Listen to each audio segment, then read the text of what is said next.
¿Alguna vez te has preguntado por qué la Iglesia Católica de hoy parece tan diferente a lo que recuerdan tus abuelos?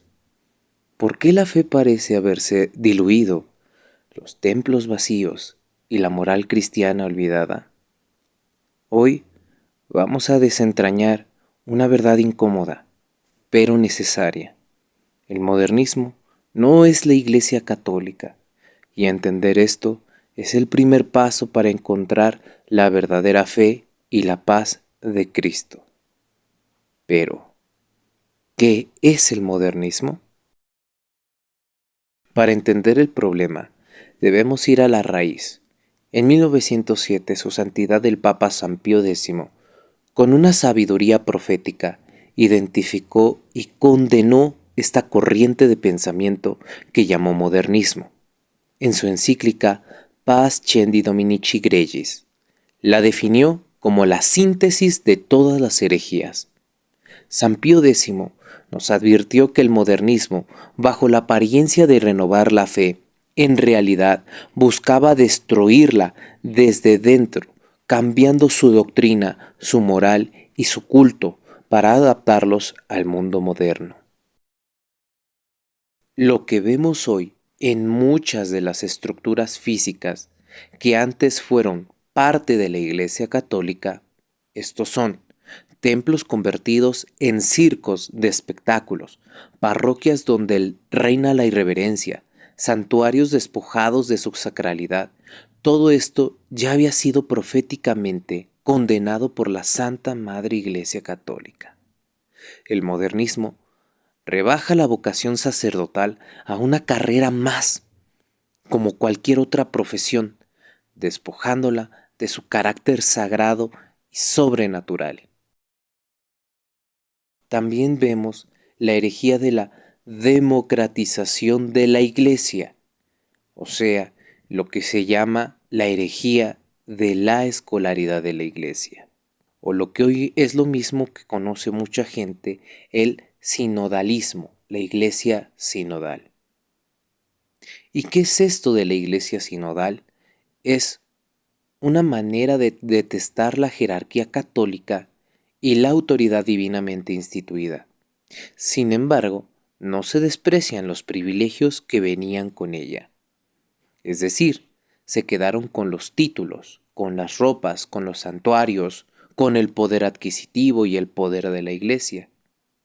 Pero desecharon la inmensa responsabilidad y el deber de custodiar la fe inmaculada, sin importar lo que otros digan o a lo que otros les convenga o lo que a otros les parezca.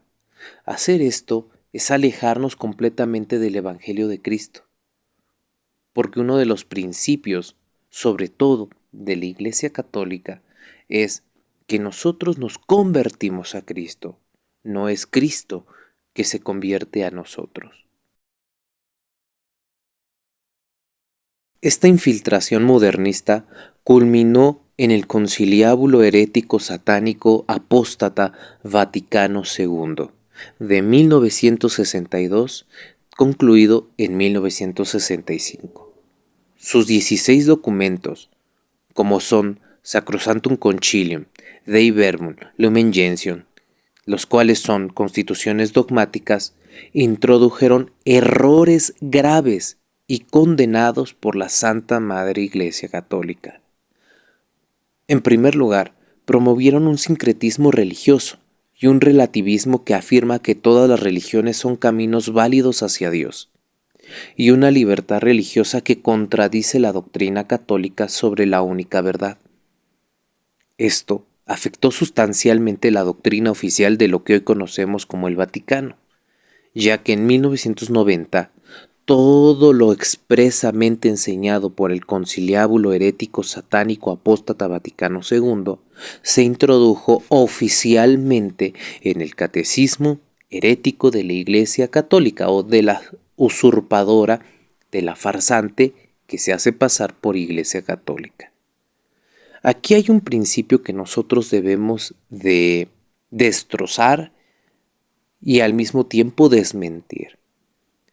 Para asegurar que el concilio tenía licitud, aseguraron que este conciliábulo herético no era ni dogmático ni doctrinal, simplemente era meramente pastoral, y que, en palabras del mismo cardenal Joseph Ratzinger, quien quisiera tomarlo y ponerlo en práctica estaba en su libertad y de libre albedrío. O sea, que era, como se dice en término eclesiástico, ad libitum.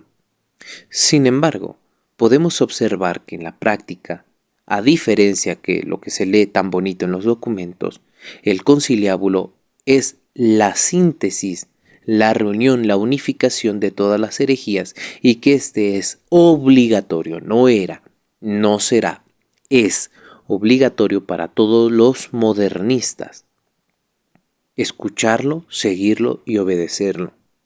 Pues constantemente escuchamos a varios de los falsos obispos citar a los padres o a los pseudopadres conciliares. ¿Cómo se puede desmentir esto?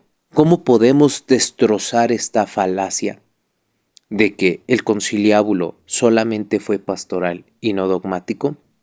Sencillamente, existen documentos, como ya los he mencionado, que son constituciones dogmáticas, las cuales su doctrina, que no eran católicas, fueron introducidas oficialmente en la doctrina sustancial del depósito de la fe.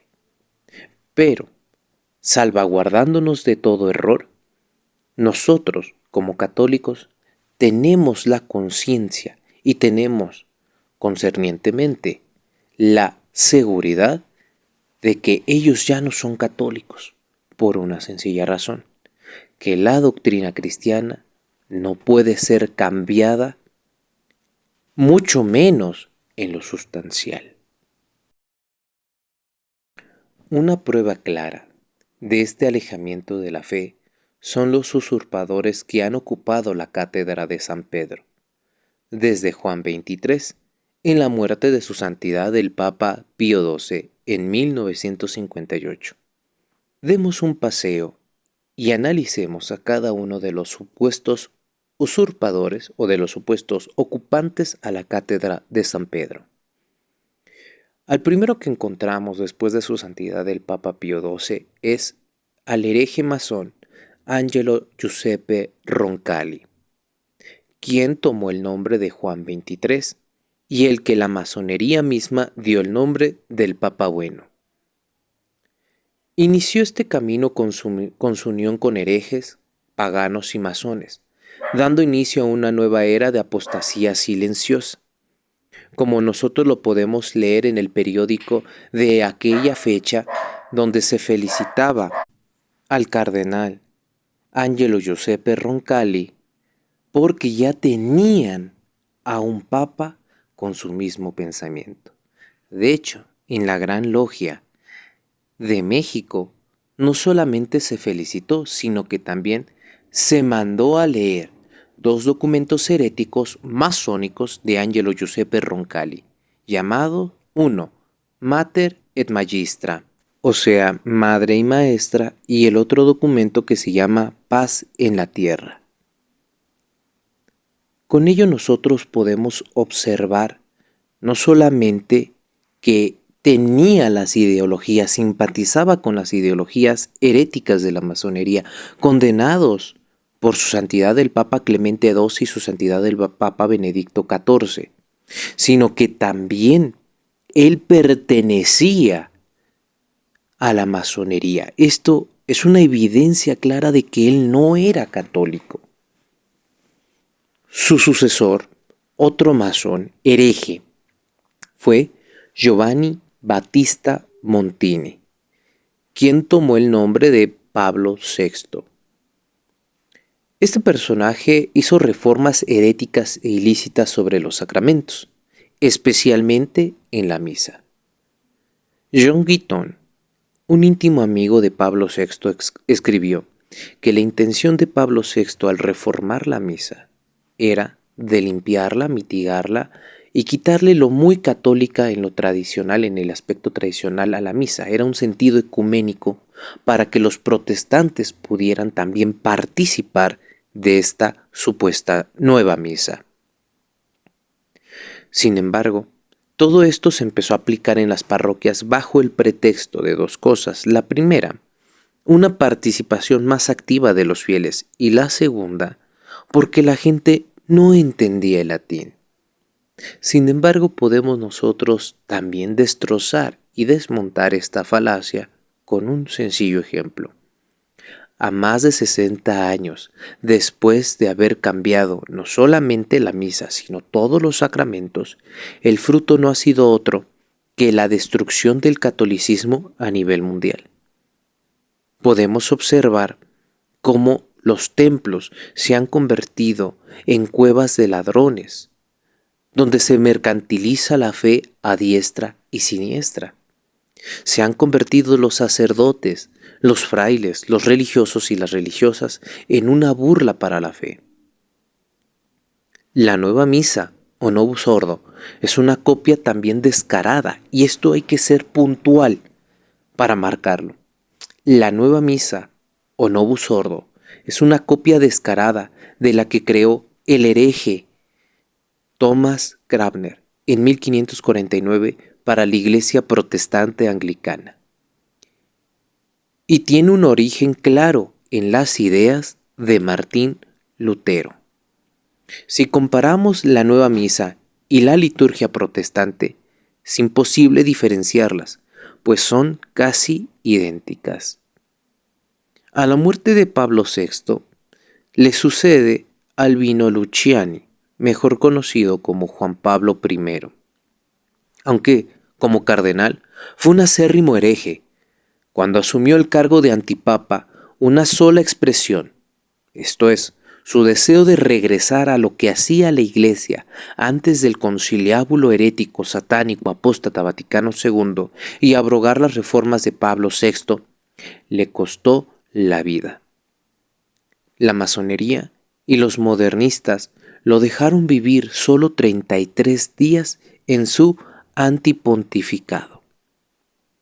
A su muerte, en el mismo año que Pablo VI y Albino Luciani fallecieron, se elevó a la cátedra un judío, o más bien elevaron a la cátedra a un judeo masón, con el nombre de Karol Wojtyla, mejor conocido como Juan Pablo II. Este judío masón secundó todos los cambios desastrosos de Juan XXIII y de Pablo VI. Y aún más, fue más allá. No solo lo secundó, sino que también reformó el Código de Derecho Canónico de 1917.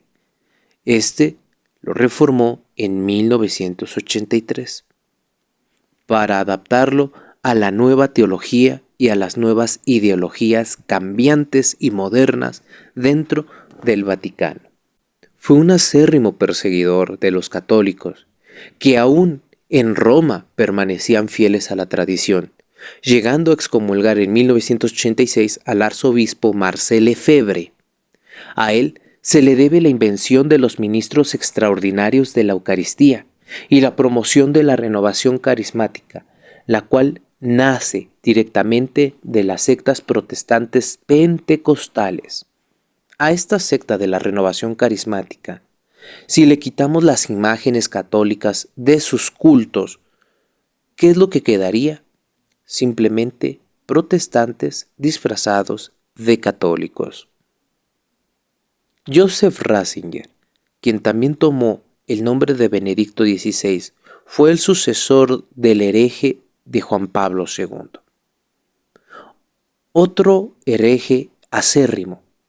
Sus documentos sincretistas secundaban lo enseñado por el conciliábulo herético satánico apóstata Vaticano II, como la idea de que los judíos aún siguen siendo el pueblo de Dios, o que los musulmanes adoran al mismo Dios que nosotros.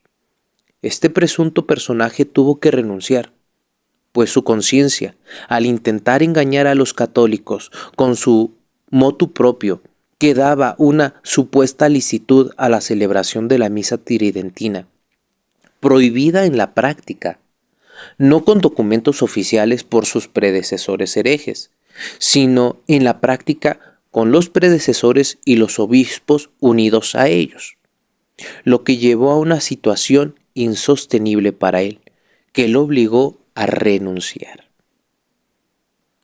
Su sucesor fue el laico Jorge Mario Bergoglio Siboni, el cual tomó el nombre de Francisco. Este señor, un laico que jugaba a controlar la secta modernista, era otro hereje simoniaco, amante de pederastas y protector de delincuentes, como mostraremos con pruebas en futuros videos. Este personaje ni siquiera era sacerdote legítimamente ordenado. Él y sus predecesores son en realidad títeres que sirven al mismo jefe, no a Cristo.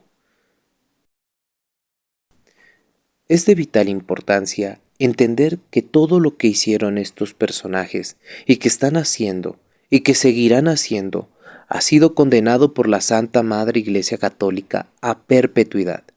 Su Santidad el Papa Pablo IV, en su bula Cum ex apostolatum officio, estableció que no puede haber un papa hereje, o es papa o es hereje, pues ambos se contradicen mutuamente. El papa lucha contra los herejes y los herejes luchan contra el papa. Por ello, se entiende y se deduce que no puede haber un papa hereje, pues si un romano pontífice caería en herejía, su oficio queda vacante sin necesidad de ninguna declaración.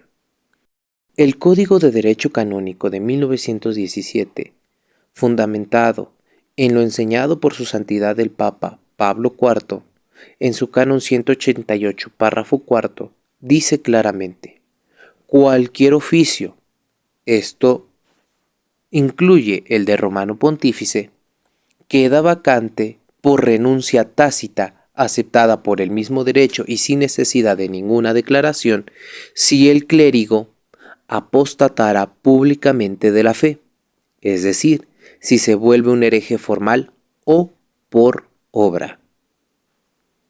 Oportunamente, en 1983, Juan Pablo II, junto con 3 cardenales, deformaron este canon para no aplicarlo al romano pontífice y así quedar excepto de esta sentencia, la cual la Santa Madre Iglesia Católica ha hecho válida más de 40 veces a lo largo de la historia. Las condenaciones hechas por verdaderos romanos pontífices son nuestra guía para darnos cuenta que los que usurparon la cátedra de San Pedro después de 1958 con la muerte de su santidad el Papa Pío XII no son católicos y no fueron legítimos reclamantes a la cátedra de San Pedro, y que desde 1958, como dice el Código de Derecho Canónico y su santidad el Papa Pablo IV, la cátedra de San Pedro ha estado vacante y usurpada por enemigos de la Iglesia, que no son católicos. Pero veamos cuáles son las condenaciones de verdaderos papas para darnos cuenta que todo lo hecho por estos enemigos de la Iglesia no son legítimos ni fueron verdaderos papas. Su Santidad el Papa León XIII condenó la herejía de llamar cristianos a los protestantes. Su Santidad el Papa Pío IX, en el Syllabus Errorum, condenó el sincretismo y el indiferentismo religioso, esto es, la idea de que todas las religiones son buenas o llevan a Dios. La Santa Madre Iglesia Católica, en el Décinger, o sea, en el Magisterio Oficial, ha condenado enérgicamente la masonería y el comunismo. Para iniciar, podemos leer las condenaciones de su Santidad el Papa Clemente XII y de su Santidad el Papa Benedicto XIV, quien ratifica las condenaciones a la masonería. Y podemos leer también la condenación de su Santidad el Papa León XIII, la condenación de su Santidad el Papa Pío IX, la condenación de su santidad el Papa San Pío X y la condenación de su santidad el Papa Pío XI sobre el comunismo.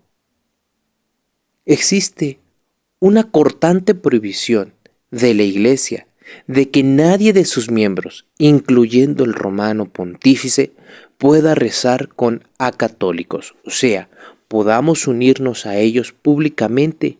Está prohibido bajo pena de excomunión. Aquí la pregunta es, ¿qué debemos de hacer? ¿Ser como la fraternidad San Pío X?